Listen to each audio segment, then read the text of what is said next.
everybody. Wow, we barely made it here. This is we almost got eaten by a giant space slug, and then we ran through some asteroid fields, and then there was Klingons on the starboard bow. It was a mess, but here we are. It is Monday night, and I am Mr. Michael Curtis, and joining with me as always is Brandon LaSalle at your service, and never tell me the odds. which one is the faithful Harry co-pilot tonight? I got you. I think you take that hat off and prove who the Wookiee in the room is. I think that's I'm definitely your Chewbacca.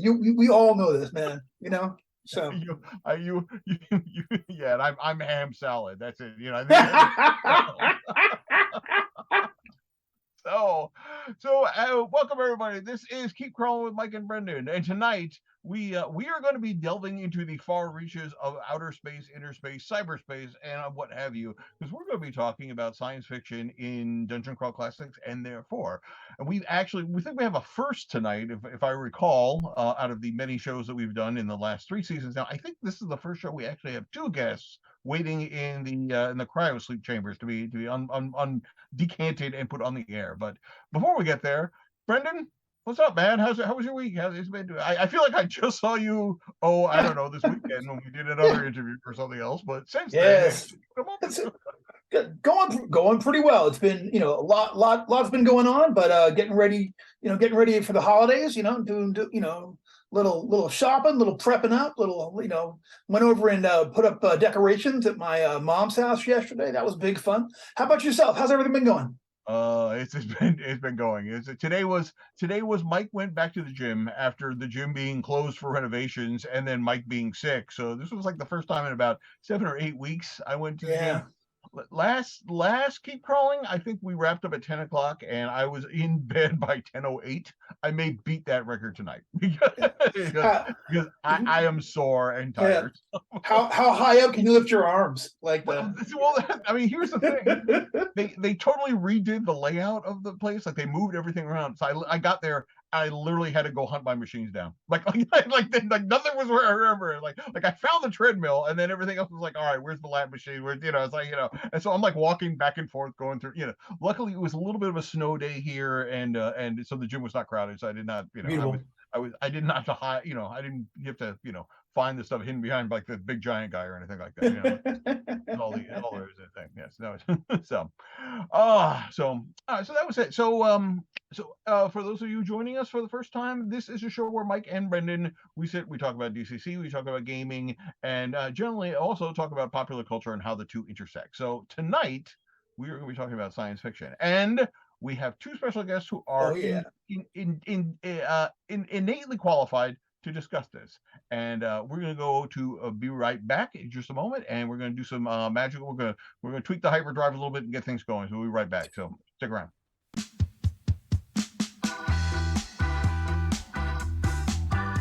Hey everybody, we are back, and joining us tonight are 2 individuals that the names may sound familiar depending on how long you've been involved with the DCC scene, and those 2 people are Tim Callahan, who longtime DCC friends may remember as the mastermind behind the Crawljammers zine, and I'm sure there's going to be many questions involving that before this night is over to Tim. And also joining us is Jonathon Snodgrass, who is the mind behind Starcrawl, so the science fiction space opera adapted version of DCC. So I can't think of 2 better people who are more qualified to join us here tonight. So gentlemen, welcome. Thank you for having me. Thanks, guys. Absolutely. So let's just, this is like I said, there's 4 of us on tonight, so we're not going to get too deep in anything. I think this is going to be a very broad show because we've got a lot of stuff to talk. I think we've got a lot of people who have some opinions and stuff like that. But before we get going, since DCC has been getting new people and not everybody may know anything about, so let's just kind of give the people a little background, a little bit of your guys' projects and why you're here. So Tim, let's start with you. Back in the hoary days, it was so long ago that Google Plus was still around there. Back in the glory days of the zine, you published something called Crawljammer. Now, could you some old people might be like, that sounds somewhat familiar to something I might know about, but for people who are just turning in for the first time, what is Crawljammer and where did it come from? Yeah, it was the old timey days. It all started when, at the time I was a teacher, Now I'm a district level administrator, and so I've been doing other things that are way less fun than teaching. But as a teacher, I ran an after school group, and my after school group, I called it the D&D club, but we really ran DCC. And so I ran Sailors on the Starless Sea, Harley Stroh's Classic, and they had gotten through the adventure and they had survived and they had leveled up and they got the ship and they were in the underground sea. And I had set the particular game in Jeff Talanian's Hyperborea world. And so if you know that world, that is a kind of floating flat planet in space. And so they just kept sailing and they sailed off the edge of the sea. And then I had to figure out what happened next. And what happened next was a lot of spacefaring adventures. And so I was kind of making it up as I went along. I ended up turning it into a rule set. I published a zine. I kicked off the zine because I had written for Comic Book Resources and I'd been writing for McMillanandTor.com. And so I was kind of a comic book guy in addition to teaching. And I had let that stuff kind of lapse. I was kind of getting burnt out on writing 2,000 to 5,000 words a week for columns and reviews. And so I wanted to do something creative. And I figured, you know what, I'll do a zine. I'd done mini comics about 10 years earlier, and I wanted to do something creative and fun. And so I just started publishing a zine. And originally I put it out on Google Plus and I said, I'm selling 6-issue subscriptions because I knew if I sold 6-issue subscriptions, it would force me to produce 6 issues. And that's what I did. So over that year, I produced 6 issues of Crawljammer. Some other people started coming on board. It became a popular thing on the G Plus network for a while. And then, it just kind of expanded. And then I went on and did other things and worked for Goodman Games and wrote some adventures there. But Crawljammer, kind of out of print and hard to find these days. So that's my story. All right. Well, I'm sure we'll circle back. Some people are going to be saying, "Well, I want to see more about this," but we'll save that for later on. Jonathon, so now, where did the idea for Starcrawl come from? What's the origin story behind that? Yeah, so it spawned out of my home group. We were running DCC, and obviously there's a lot of inspiration from Tim and other predecessors, into the third-party community for DCC. Although I'm very glad to hear my Crawljammer issues are collector's items now, so that's good. But we started with I had an adventure that had it started off with DCC characters and they end up in another dimension and they start jumping through random portals to places. And the first place they ended up was a sort of an MCC adventure world. It was post-apocalyptic, and for that I did some vehicle combat rules, and that became the first thing I did, Vehicle Mayhem. And that was obviously heavily inspired by Mad Max. Around the time that came out, I think Fury Road came out, kind of renewing a lot of the, a lot of that kind of Mad Max feel. A lot of people having a lot more interest in that.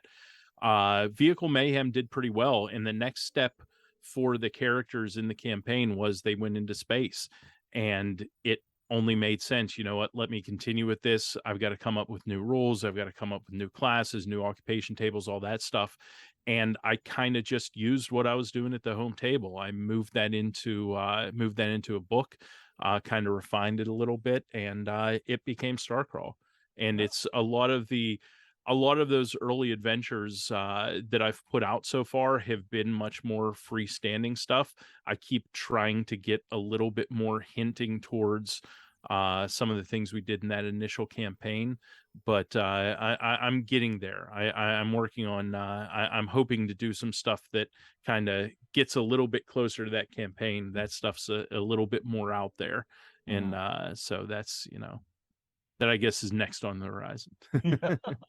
I think it's interesting that both of your projects came from actual play. Like it was literally like, okay, we have something at the table and I'm not quite sure how I'm going to do this, so I have to think up some rules and then just say, well, since I have them, and and I think that's one of the great things about the DCC community, and especially like the Google Plus days, everything. Everybody was just so just sharing stuff, and then it was just like, hey, not only do I want to share this stuff, but let me see if I can make a buck off of it too. And so it's like well deserved. This is clearly not something like, oh, I'm going to come up with like a concept in a vacuum and then like I'm going to design this whole thing around it. No, this came up because I had no choice but to figure out like how to deal with, we sailed off the edge of the world, or like how am I going to do vehicle combat, because now we have to deal with that problem. And that's the one thing I love, not only love about this hobby, but love about the DC community at large. So Absolutely. and so since both of these things, both these projects came through actual play, obviously they did not come through in a vacuum. They were, they were inspired by your own personal tastes and whatever else was going on. So what do you think, what like, well, I mean, what do you think, what was the inspirational, like what inspirational material reference stuff were you drawing from when, like, as you were kind of making this stuff off on the fly? I mean, I'm sure we're, as individuals of all roughly the same age bracket, I'm sure like we all going to like tie into certain things rather than others. But I know for a fact, like I know for a fact, when Tim was working on Crawljammer, I know I said, "Hey, have you ever seen this Yar's Revenge comic strip?" And so I know, so you guys want to talk about, like, what helped influence Crawljammer, what helped influence Starcrawl, like, Tim, why don't you drop some knowledge on us first? So. Yeah, I can tell you it was not Spelljammer. I just thought the name Crawljammer was funny. I've read some Spelljammer and I find it boring as heck. I get it's based on Aristotle and crystal spheres and Renaissance. It's not for me. So Crawljammer actually has nothing to do with Spelljammer. It's based more on kind of a 2000 AD Kevin O'Neill, ABC Warriors, Nemesis the Warlock kind of vibe. That's where I was starting from. Another big influence was Howard Chaykin's Iron Wolf, which was in Weird Worlds comics in the 70s. And then he did a graphic novel with Mike Mignola in the, I think, late 80s, early 90s. Those were really influential on me as a kid. I loved that stuff. And so I didn't really think of it consciously at first, but when I look back on that first Crawljammer issue where it has vehicle combat and there's these wooden ships flying through space, it's totally Iron Wolf. It's like exactly from there. And then Michael mentioned the Yar's Revenge. He had sent me that comic strip that came with the Atari cartridge. And I forget if he actually like provoked me with it or he just thought it was funny. But either way, I rose to the challenge.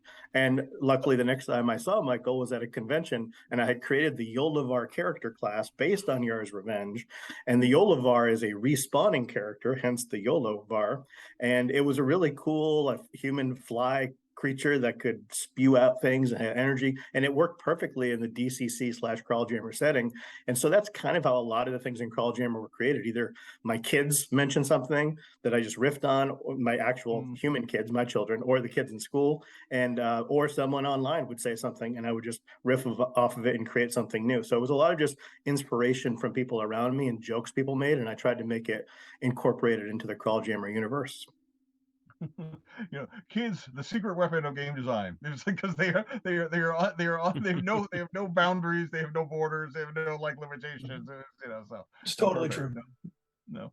So Jonathan, how about you? What were you drawing on? Either consciously or subconsciously when kind of Starcrawl was coalescing.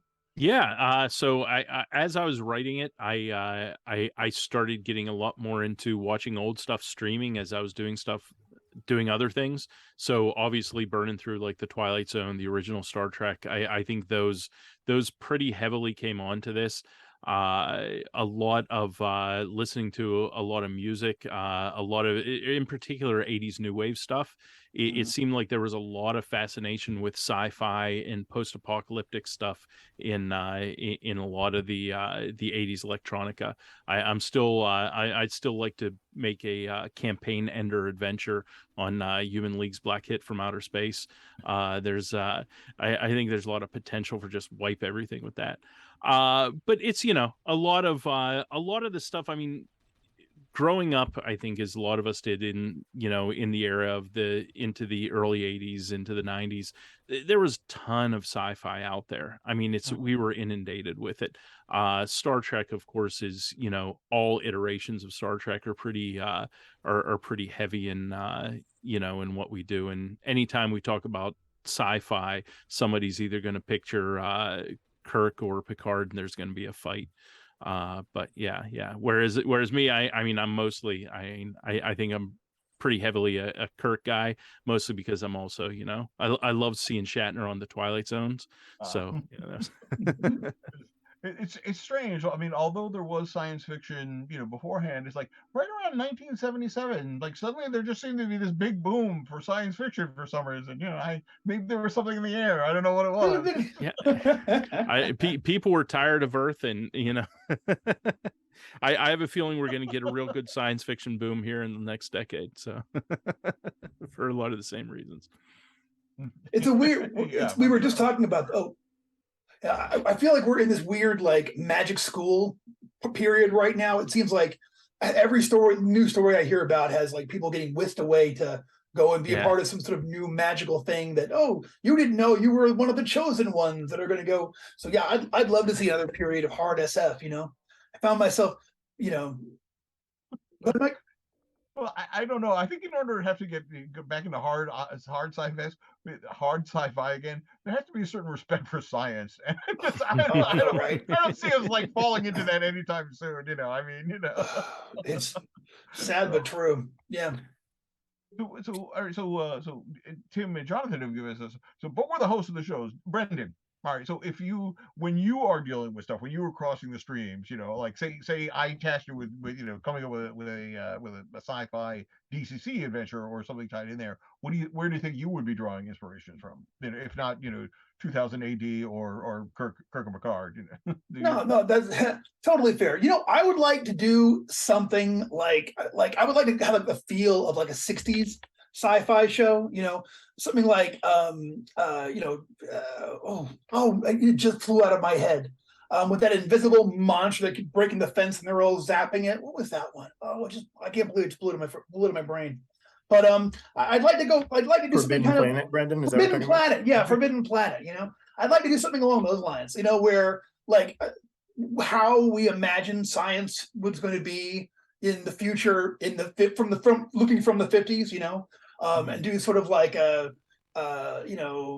like almost like super science. Or we're going to use the zap out ray to beam to Mars, and do that kind of thing. But I mean, I would love to have, I'd like to have like, space like really heavy. I mean, obviously Star Wars is huge. I would like to have space mass combats, space dogfights, space one-on-one fights. I'd want to do a lot of that. I'd have to have a whole lot of alien races. I was always like, even stuff that I really liked. Like I was a real big fan of Star Frontiers, but I was always like, but couldn't we have a few more? So we were reporting every D&D monster was a space alien, and that bugbears had their own planet, and everything. So I think I would try to go for kind of kind of a super science. Sort of like I said, it would have the feel big rockets with big fins and bubble helmets. That's they'd be thinking in my direction. Yeah. All right. How about yourself? So let's see. What would yours be if you were going to go for? What would yours be? So I think you probably know this firsthand. Is that I think I really enjoy pulling. I think I actually steer away. I'm like definitely more space opera. Like I do have a great respect for hard sci-fi. I like the Heinlein stuff, and I mean I love the Forever War. Joe Haldeman's The Forever War. I mean that's such a fascinating concept about fashionable light travel and everything. But the same point is that I love like when I discovered like Lee Brackett's Eric John Stark stuff, or C.L. Moore's Northwest Smith, where there's this kind of like, again, it's like the like the nothing like even like the pre-World War II era stuff, where the line between science fiction and fantasy was not wasn't really as hard as it became. So like we have adventures of like Northwest Smith, he's around Mars, and they have like dead alien Martian gods and stuff that he has to deal with, which is not something which is actually that's a little bit more something you could expect to fall into Star Trek, but is not something you were going to find in say Space 1999, at least as far as so. But definitely as I get older, I'm definitely pulling from more of like I'm glad that Tim mentioned like 2000 AD, because I've really been kind of pulling up with like, because like I missed all that being an American, but I mean I've discovered stuff like Nemesis the Warlock, who's very, I mean, it's sci-fi, but it's very, but there's this whole fantasy element whatsoever. I mean, it's just, Yeah. I definitely would pull from that. And maybe that's just my fantasy background, because Mhm. this kind of leads into, my next question, which is going to be, is that, like before you guys were doing all this, what was your background gaming wise when it came to science fiction? I mean, obviously, Brendan, you just mentioned Star Frontiers. I played Star Frontiers myself, but Tim and Jonathan, what about you guys? What did you do any, like, real sci-fi Yeah. RPG stuff, back in the day, or even now, or? So my gaming, even though I started playing in 1981, there was a huge gap in the middle. So Moldvay D&D was my game in the 80s in 5th and 6th grade. And then I took a little break from it. I did run the West End game Star Wars in college. So the D6 Yeah. Star Wars, I ran for about a year. My now wife was my girlfriend at the time. She was willing to play. So that was one of those things we played with our friend group.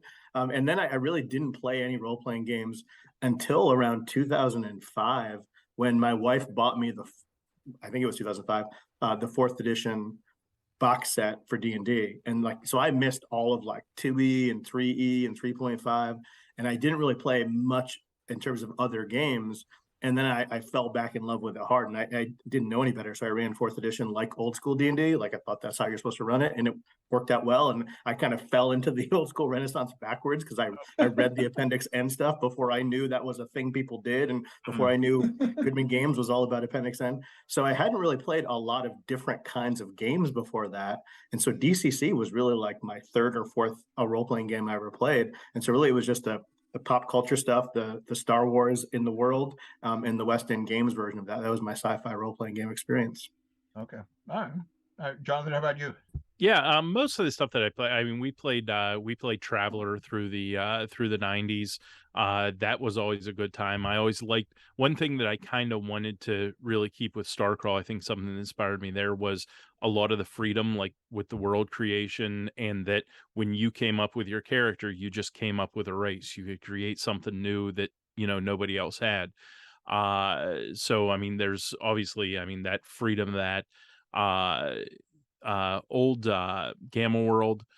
We played a lot of Gamma World. I think we tended to play it a little bit more, wild and wahoo than I think was intended, especially at the time that we were playing it. It was the what was it? It was the I think it was the 3rd edition rules we played with a lot. That was kind of a mess, but it was, it was an inspiration for us to play D&D style stuff.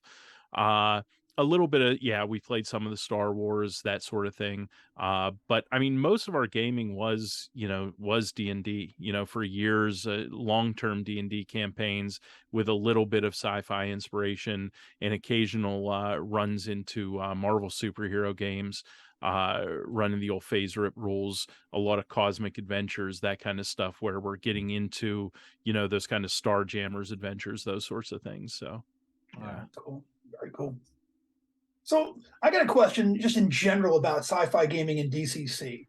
So it seems like all of the stuff we're talking about, there's an element of fantasy, or call it sort of space opera stuff. So do you guys think, as sort of like our preeminent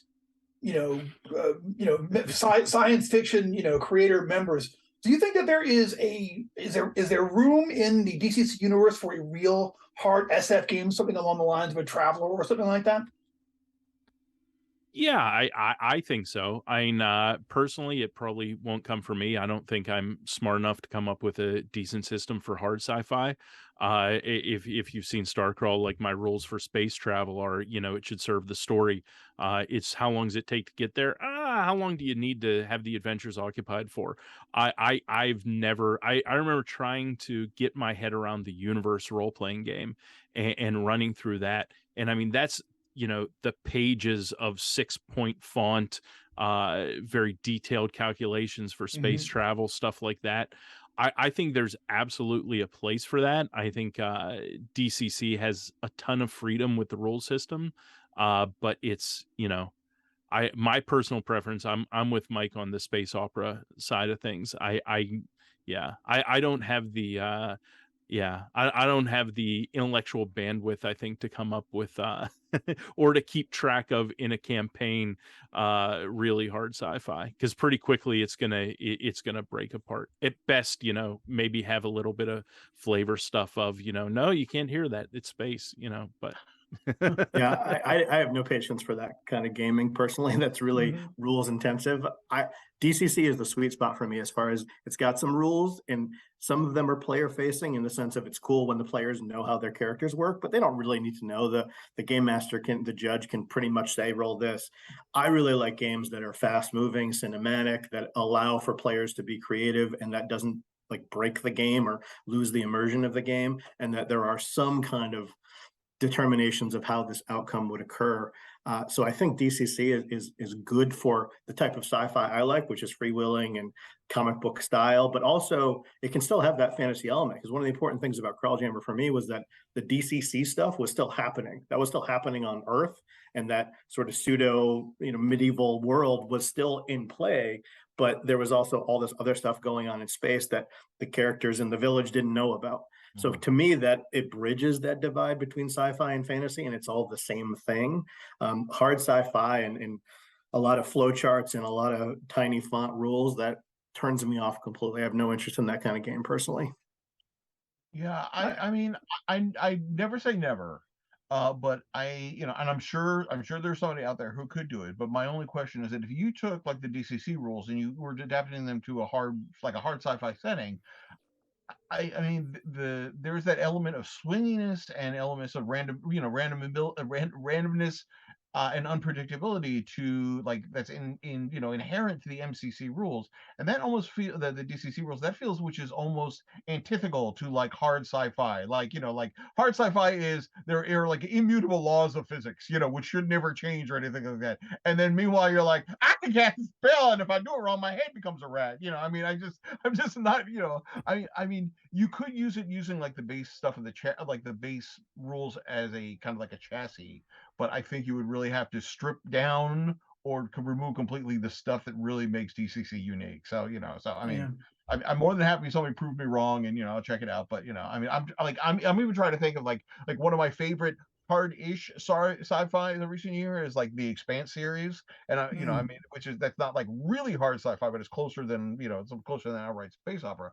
And I'm just trying to think of like, could I do that with DCC? And I don't think I could. I mean, I mean, I would try, but then as soon as they find the proto molecule would like you're going.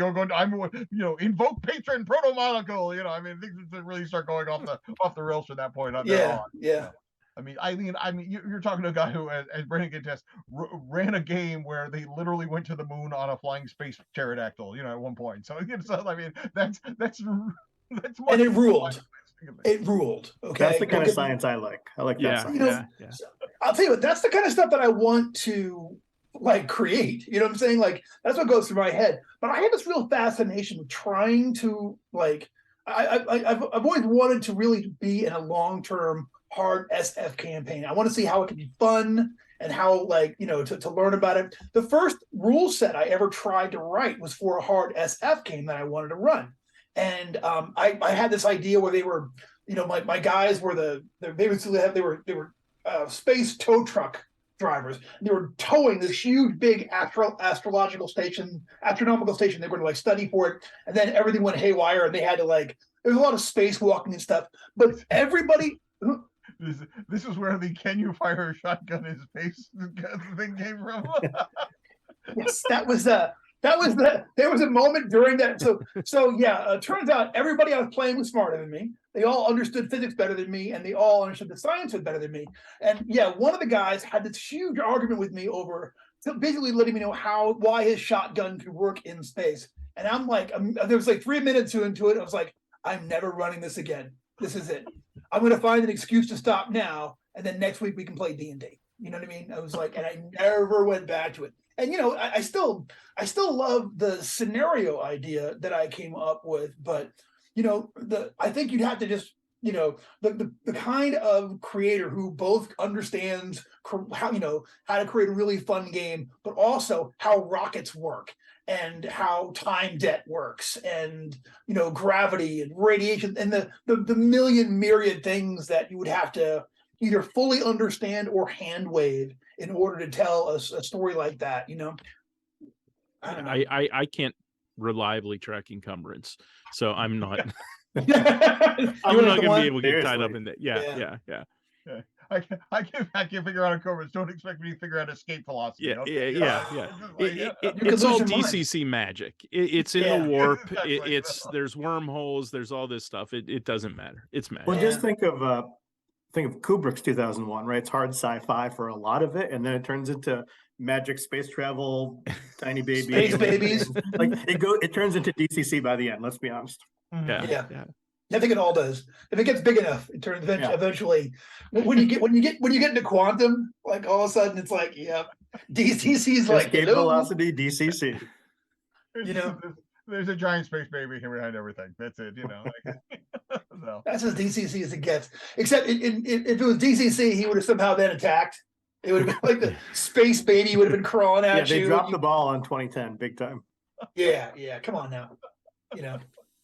Yeah, so I think the fact that I think like Jonathan says, is like I do not have the mind for hard sci-fi.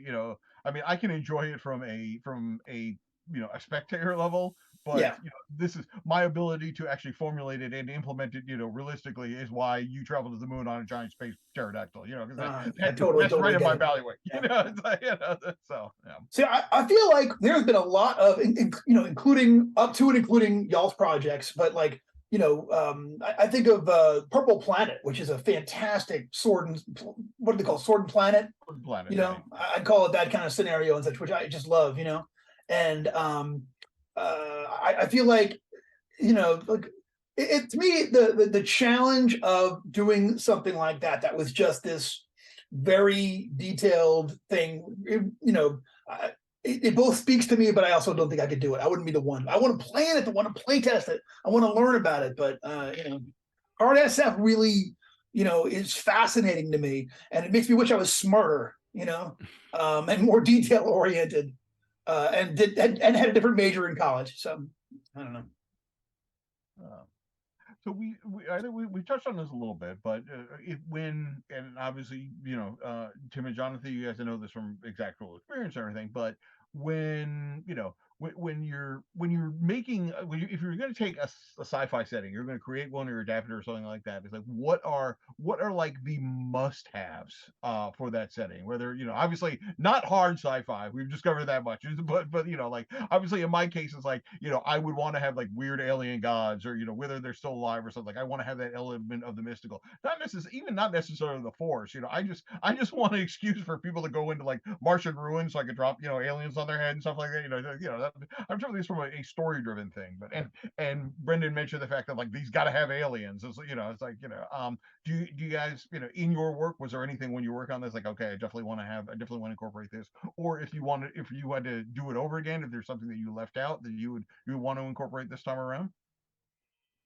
I think for me, one of the things I kept finding was as like my students or my players were exploring different planets, I found that my sweet spot was doing the bare minimum amount of research about that planet or about that scientific phenomenon. So it's like I could just take the words and then pretend I know what those meant and just almost take them literally. Like Pluto, right? You're going to Pluto. Well, Pluto's the god of the underworld. What's going on there? And so obviously there's pirate kings who live there. Like literally no depth of research. I didn't want to know any actual facts about the planet. I wanted the bare minimum.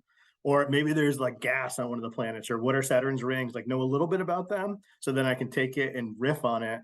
And I thought that was the way to spark my creativity and take it extremely literally, but then what's the fantasy push for that? I felt like if I did too much research, it would kill it and it would make it uninteresting and uninspiring. So that was where I found kind of my sweet spot and my go-tos for creating sci-fi worlds.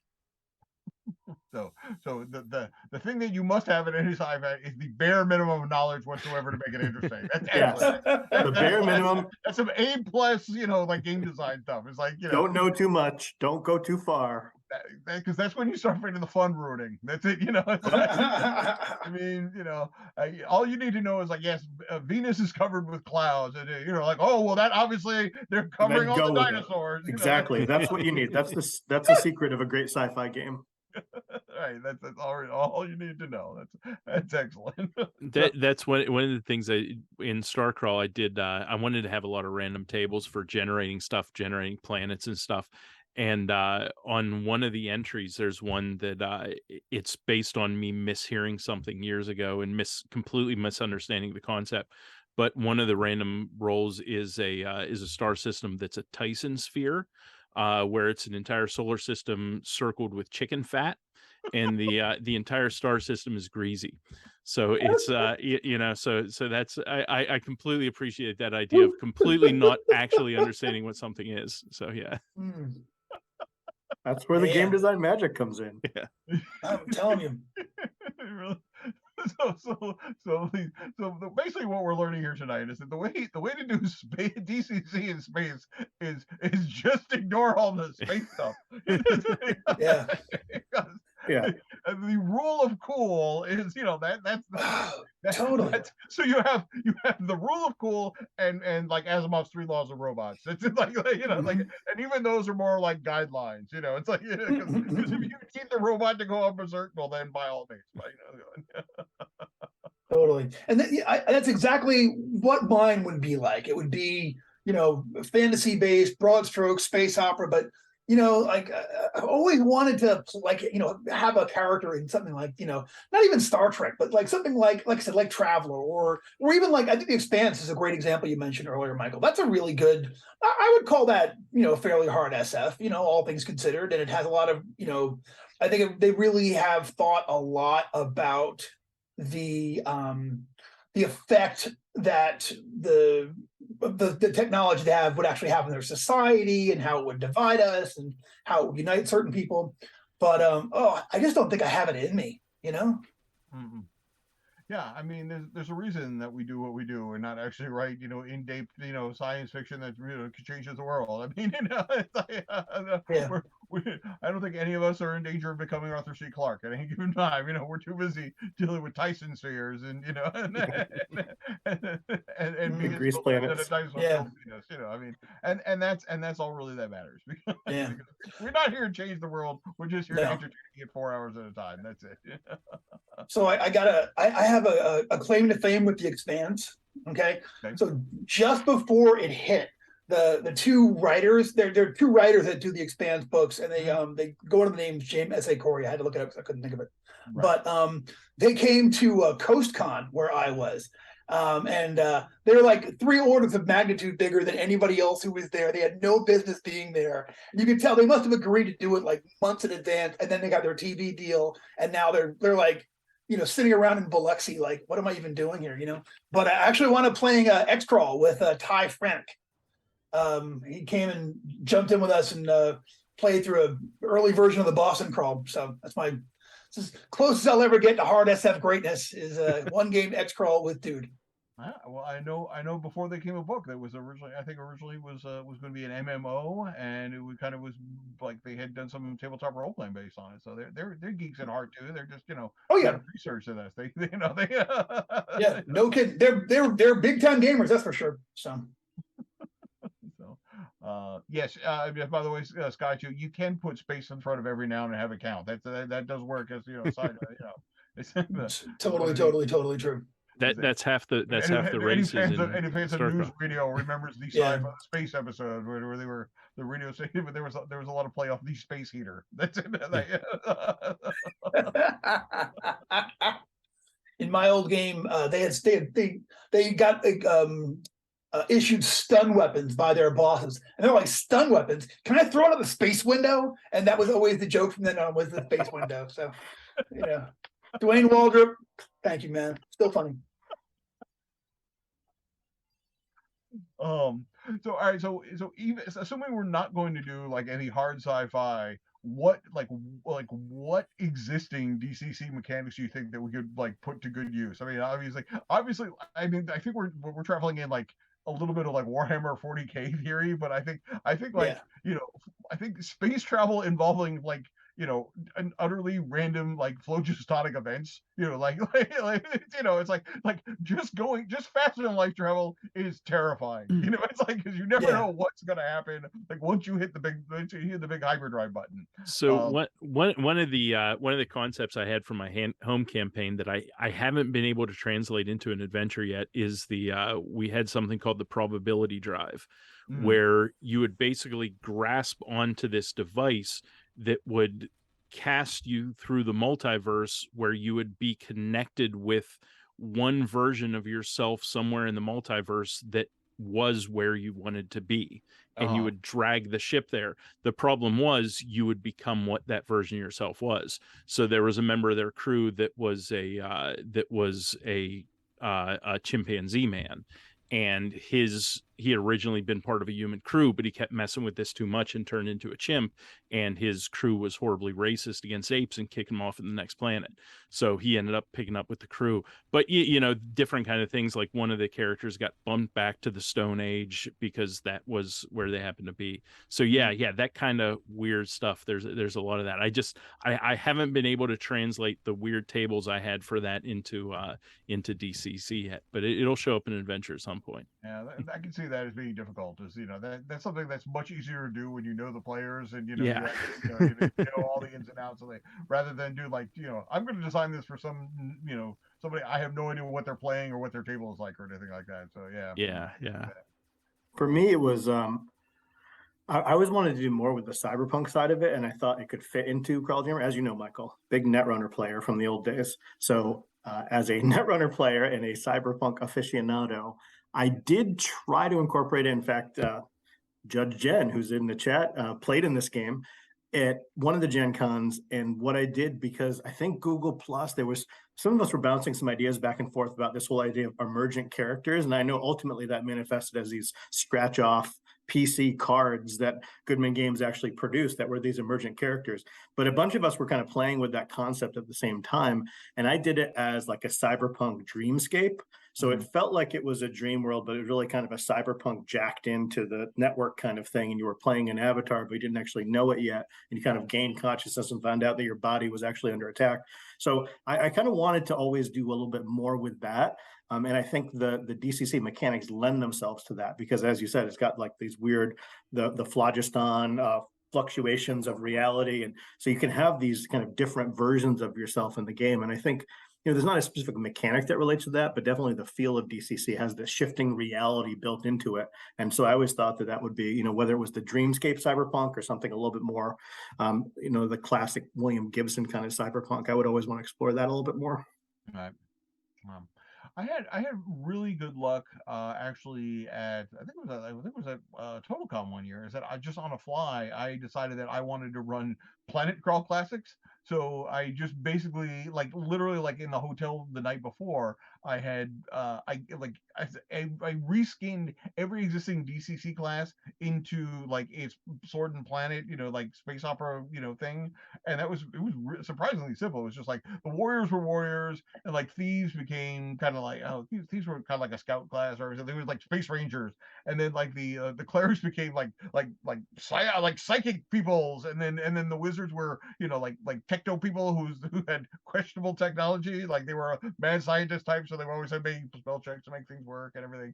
And I think the dwarves ended up being able to smell like just random chemicals, instead of smell gold, it was just I smell you smell uranium, which is definitely coming down from that. It's well, I don't know if we want to go there or not, so I think it's amazing how easy it was to translate that over, and I'm sure with some more time I can make it more. I mean, I think when it came down to Halflings, they ended up being you're Venusians, I was just because I ran out of things, and you left your dinosaur back on the planet, but you're really a lucky Venusian,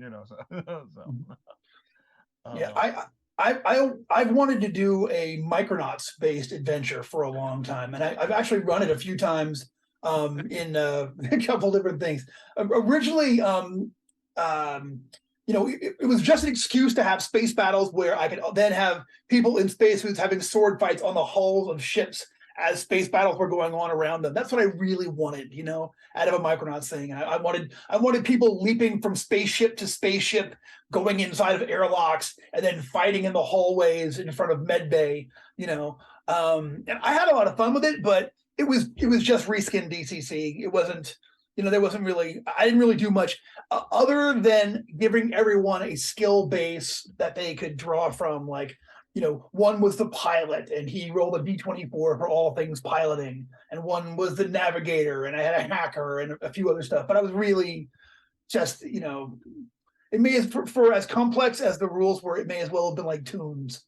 You know what I mean? Just like roll a die. All right, look, it's high. Yeah, it's great. Yeah, you hack the system. You open the airlocks. It's so that actually brings over a good one of the things we're talking about is that I feel like in order to properly do like a hard sci-fi setting, I don't think the class system, like the like I am a third level astropath, works as well as it's like, well, I know these skills and these are my ratings in the skills, but that just might be me personally. But I think a harder sci-fi thing you would really be, I think it requires more nuance than DCC is able to do. I mean, so as you say, so you certainly want to have some kind of techie class. Yeah, but I think doable. Imagine that your starting profession thing looked like Starfleet. You know what I'm saying? So it would still be even wizards, you know what I'm saying? But like Astrogator or oh Mike, you have to tell a story about you know which one. You must tell a story, Mike. Oh, I think we might be pushing the envelope of what's allowed. Right, fair enough. Catch Mike at a convention and make him tell you the Astro Navigator story. Yeah, ask about Rupture's Voyage, which was a space game I ran out of North Texas because I have a big mouth. I basically my mouth wrote a check that my mind had to cash later on. All right, so we covered a lot of ground here, and there's a lot of like sci-fi that has already been covered with like the DCC kind of mentality, mechanics and stuff like that. So we have space opera, we have kind of not even weird, like not like Crawljammer is kind of space opera, but it's not, there's space opera DNA, but there's also a lot else going on there. Tim, you mentioned the fact of like wanting to do something with like cyberpunk, and we do. There's cyber sprawl classics, which is out there right now. So I think, all right, but like, what do you think? Is there any untouched? Is there any because science fiction is a broad genre. Is there anything that like has not really been delved into yet, which I think is ripe for the picking? I mean, I personally I think this is I think we're ready for a Dune-esque version of of something with DCC related. Like I'm not quite sure how you do that, but I think the space politics is kind of interesting to me. And then you have giant worms that basically poop the most valuable substance in the entire cosmos and everything. So I think like what you've got like with the Ben Jesuit and I mean there's a lot of stuff there. I think somebody out there and especially with the last movie of it, which was just, I mean, like I'm not like a huge, like I've just read the original book because I've heard it's like diminishing returns. I've never gone past the original Dune, but like no, it gets better, Michael. It goes into a crazy dimension. You should read it. It does get better. I'm not joking. It gets much more DCC. Yes. It gets much better. It gets more bonkers as it goes. I mean, I've heard it got bonkers, but bonkers can be good. It's good. Bonkers in a good way. Okay. All right. What how about this? Do I go past the first three? Because do I go? You could stop at the first three, or keep going. It gets more bonkers after that. Just go for it. All right. It gets more DCC as it goes, for sure. All right. Well, all right. I might have to check it out. Then. Maybe over Christmas break, I will get Dune Messiah, and then I will make my judgment call. And it's like I know how to get in touch with you. We're like, Callahan, You know, Yeah, I don't know. I did Dune Messiah early on in the lockdown, and I was, like what? Like I don't know. I liked the first Dune, and then I kept reading. I reread Dune 2 years ago, and then I've never read the other books, and then I kept going, and I was like, no one told me this kind of nonsense was going on. Like it just goes in a completely different direction ultimately. Yeah, right. Wild. It gets eventually it gets wacky, So. All right. But I do think your point, Michael, about some sort of space politics or just. I do think I haven't seen much of that in DCC. I haven't seen that kind of like the different houses and different factions and creating the systems for that kind of political intrigue. I haven't seen much of that. I do think that's an open area for sci-fi. Right. That's probably why I pose it out, because it's something that I've been kind of wrestling with for various stuff is like that. And just because DCC is very much, inspired by, the oldest of the role playing game, it doesn't have a really good social combat, structure system to it. And it's been a trial, like, to do something which is more than just like, I make a personality check versus this, and depending on what you want to go, without it being felt like it's like a completely different, like a system from something completely else, which is like bolted on to DCC, and kind of like goes against stuff. So I mean, I think there's, one of these days somebody will come up with the ultimate solution, and I would love that person to be me. But so far I keep bouncing off of it. But I would definitely like something where you could we could get more into that that social back and forth and cutting deals, and we should do that, because then you could just do Game of Thrones DCC if you wanted to, anything Sure. with big opposing houses and stuff. So yeah, diplomacy pro classic, yes. I think that's the way that best turn. We actually play the old diplomacy board game, like, oh yeah, you can trust me, I won't invade Austria. I think that's the kind of politics that DCC has. Yeah. Brendan or Jonathan, do you guys any unplowed sci-fi ground that you think is ripe for furrowing? I think there are a few things that, like, that idea of trying to get the stuff that works at home to work in something written, that's I think one of the toughest things to translate. It's really, even the stuff like the adventures that I've written have been much more linear than the kind of stuff that's at the table, and I've always had difficulty kind of translating that. Like, one of the things that I've been trying to get my head around and actually get to paper for years now is one of the ideas of what I've always called my God Killer trilogy, where it's they basically, the party has to go out and they end up killing this giant space worm and get pulled into the political machinations of this council that kind of runs everything in the universe, this council of immortals, who this was one of theirs. The space worms was one of their guys, and now they're on trial and have to work against, play off the different counselors in this council of immortals in order to try and gain their freedom and kind of beat the political machine, as it were.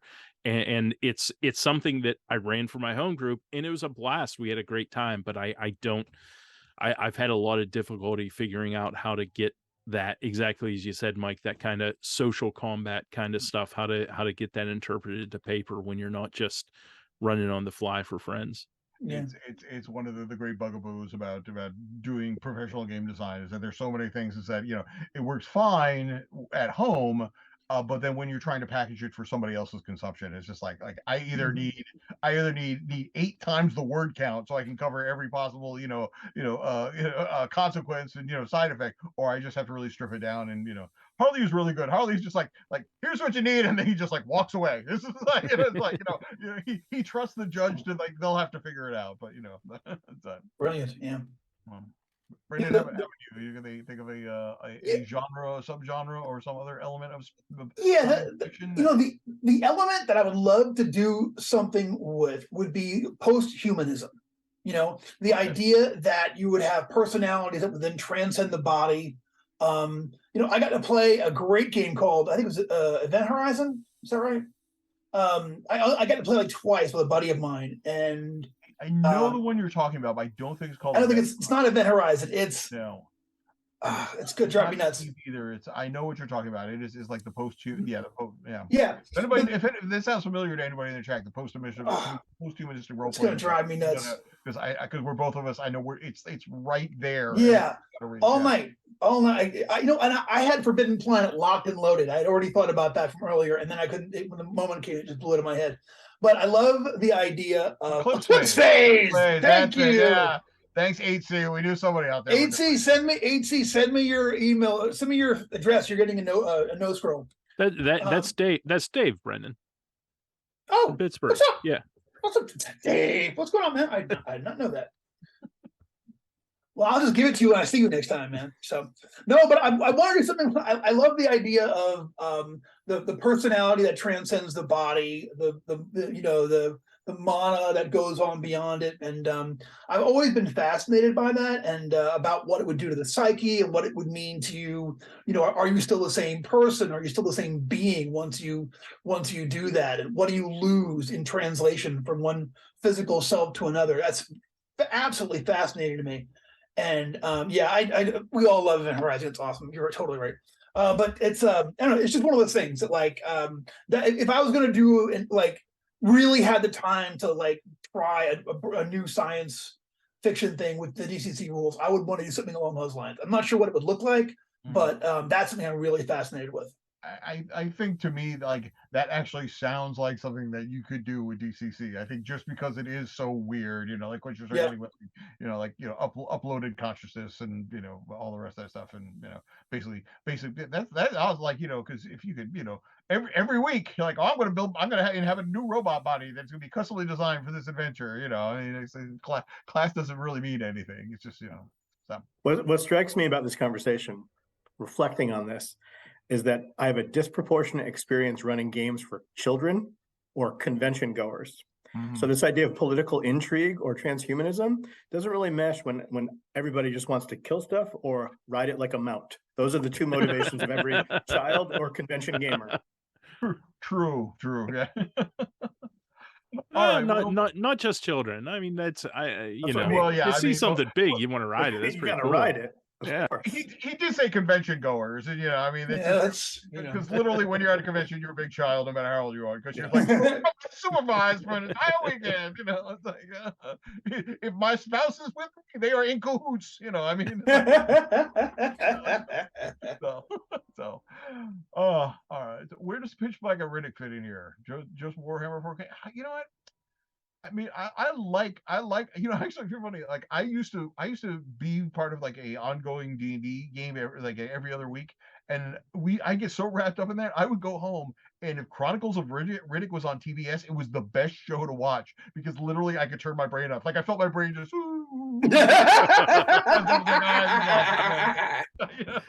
So yeah, I think you could do something. You know, I mean, basically Pitch Black is a monster movie. You know, I mean, Chronicles of Riddick is that you're actually. It's like Chronicles of Riddick is like we're trying to do Dune, but we're just going to do it very badly. We're just trying to do all the politics of Dune, and just, you know, in the end, we have a planet would burst into flames every couple hours. You know, and so, but that's very DCC. So, but okay, well, we started a little late, so we're going to run a little late. So before we go out, Tim, Jonathan. This is what usually we ask, I guess, do they have anything they want to plug? Anything? I know people. I want to preface this. I know people are rediscovering. You know, people are discovering DCC, and Crawljammer has become like this kind of like legend. And I know people. You know, I know you can get the PDFs or drive through. Is there any now that your higher education stuff is kind of done, and like we talked like the last time, you kind of have some more free time. Any desire to go back to Crawljammer, or at least maybe do a reprint or anything like that? Well, yeah, now that I've achieved my doctorate, I feel qualified to go further into the Crawljammer universe. The reality is 2024 would be the 10th anniversary of Crawljammer. So I talked to the Crawljammer boys, and we are eyeing that date for something special, which gives us all of 2023 to figure out what that will be. But almost certainly you'll see some kind of Crawljammer collection with new material in 2024. Awesome. You heard it here first, people. I'm sure Breaking a lot news. of people are going to be looking forward to that. So Outstanding. please do it as a collection. So Jonathon's and I is like our original, our original copies Yeah. don't retain their value. Exactly. We're not going to reprint. It's going to be a collection. So I think I still have the original, Yar's Revenge character class, but the character I played in that convention, I think it's still tucked into my Crawljammers stuff. So Buzz Yawgoth was his name. Outstanding. How about you, Jonathan? Was anything? I mean, you mentioned some stuff, but what's next up for Star Crawl?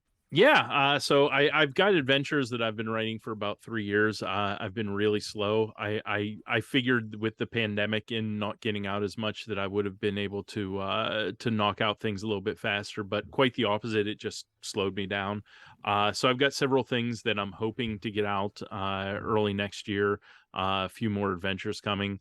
In the meantime, everything's in print, available through the Goodman Games store. You can get it all there. I've got t-shirts through TeePublic. We can get t-shirts. So if you want a Star Crawl, a Tuesday Night Fiend Club t-shirt, TuesdayNightFeedClub.com, got links for all that.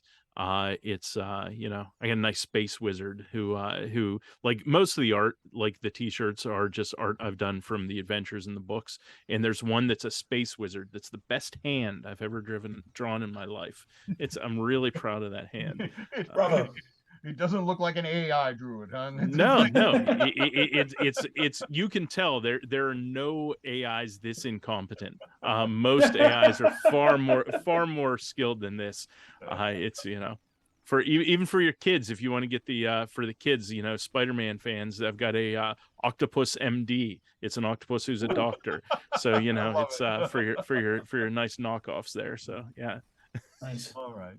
Well, thank you guys for joining us. Thank you, Tim. Thank you, Jonathan. I'm very happy to have you on the show, and I'm glad you had a lot to add to the topic, and I couldn't think of two more people better qualified to be here. So Brendan, strangely enough, as people know, every episode is sponsored by some fine product. So Brendan, who's sponsoring Keep Crawling with Mike and Brendan this week? I'm glad you asked, Michael. This week, we are proud to sponsor Crawljammer, available on DriveThruRPG. Highest recommendation is fantastic. And Starcrawl, also available on the Goodman Games online store. Check it out. Fantastic stuff. Highest recommendation. I don't own all of it, but I own a lot of it, and I think that's all fantastic. So I think science fiction DCC starts with Crawljammer and Starcrawl. So start there and build your own worlds and have fun with it. And even more, as we learned here tonight, it actually starts at the game table. So yes, just let it go. If your characters fly off the edge, keep going. Don't dream about it. Do it. That's it. Just start running right now, and you'll find out all the edges. All right, folks, thank you very much. That is going to be it for us for tonight. And this is going to be it for us for the year, because I am traveling in 2 weeks. Elena is traveling in 2 weeks. We're going to skip the rest of 2022. We will be back in 2023. Maw of Mike will be the first Monday. So it looks like we'll be back to January. I want to say January 9th, but that might be, that sounds right-ish. So if it's not, somewhere around there, second Monday of January. So, all right. So thank you very much for tuning in. It's always a pleasure to have you in the chat room. And Brendan, what do we say to these folks usually? Keep crawling, whatever. So what we say is, hey, thank you very much for everyone for tuning in. And if you're watching this on YouTube, don't forget to like and subscribe. Hit that bell button, and we'll keep sending you even more radical and fun spacey content going on forward in perpetuity. And thanks very much for watching us, and thanks for tuning in. And it's free to subscribe, but it means a lot to us. So thank you very much.